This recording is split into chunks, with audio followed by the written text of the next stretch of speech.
Thomas Cranmer was the Archbishop of Canterbury at the time of the Reformation.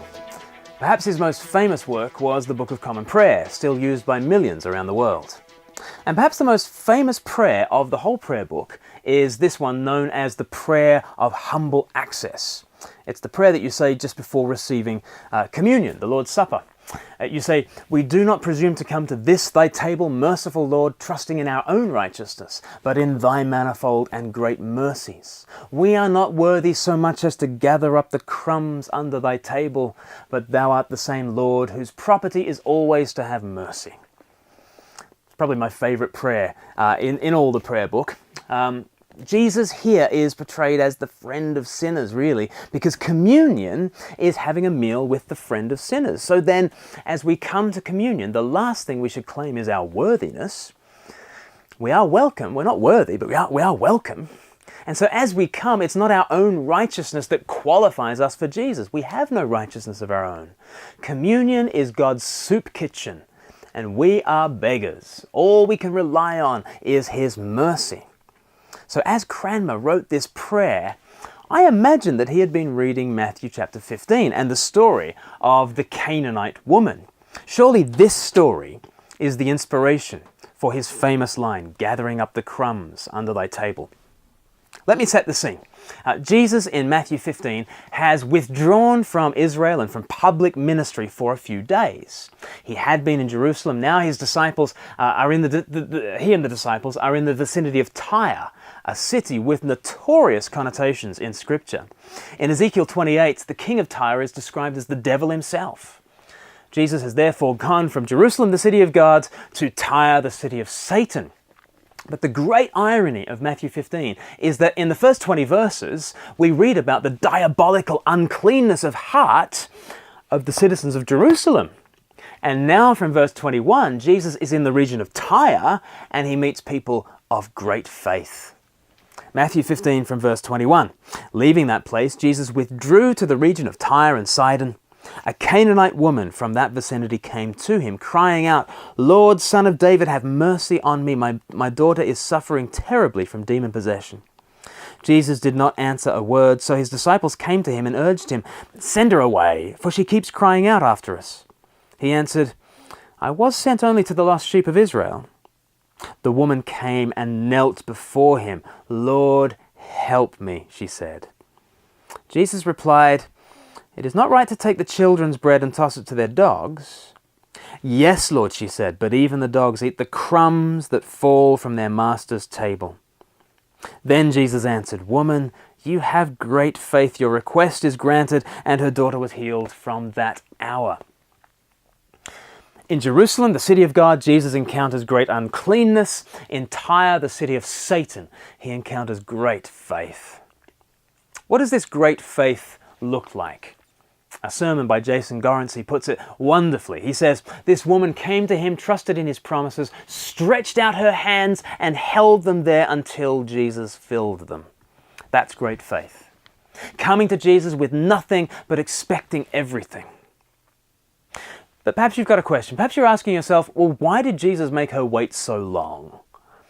Well, Jesus asks us to imagine a family where all the children are hungry. It's dinner time, the babies are crying out for food. In among them is the family pet Rufus, and Rufus is also hungry and letting out a pathetic doggy yelp.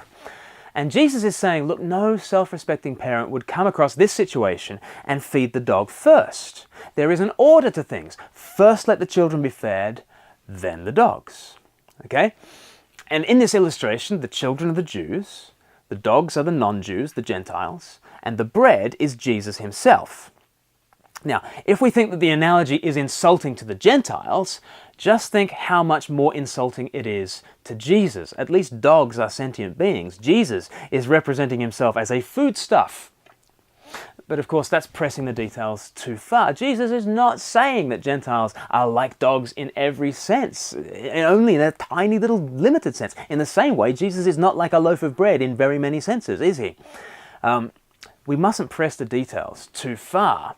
And actually, we need to notice how complimentary Jesus is to the Gentiles throughout this whole passage. The whole point is that he finds great uncleanness among the Jews and great faith among the Gentiles. So he's not being racist here, far from it.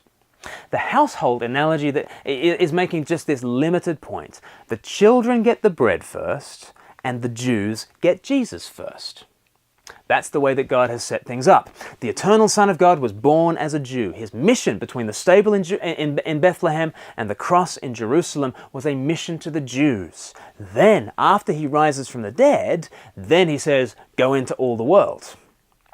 First the Jews get Jesus, then the nations. First those in Jerusalem, then the people of Tyre. That's the meaning of the children and the dogs story. And in verse 27, the woman shows that she understands Jesus' lesson. She immediately picks out the most important truth. She knows, look, whether you're a child or whether you're a dog, you need bread.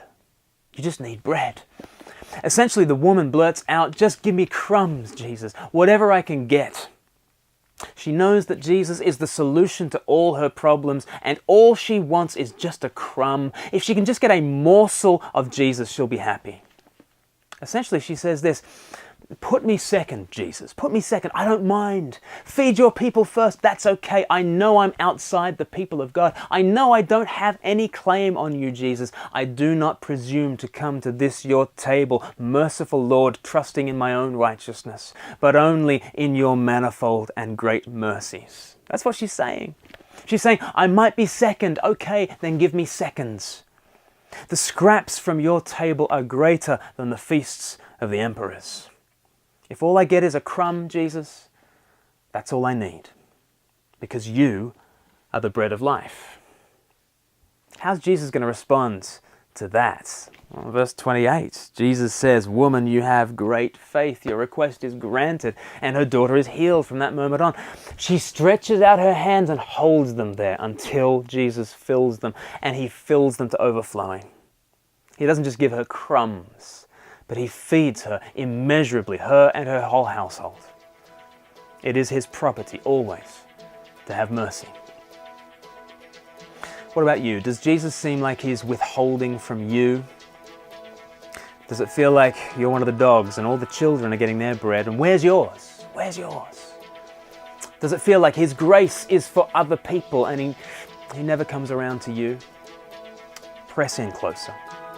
You won't just get crumbs.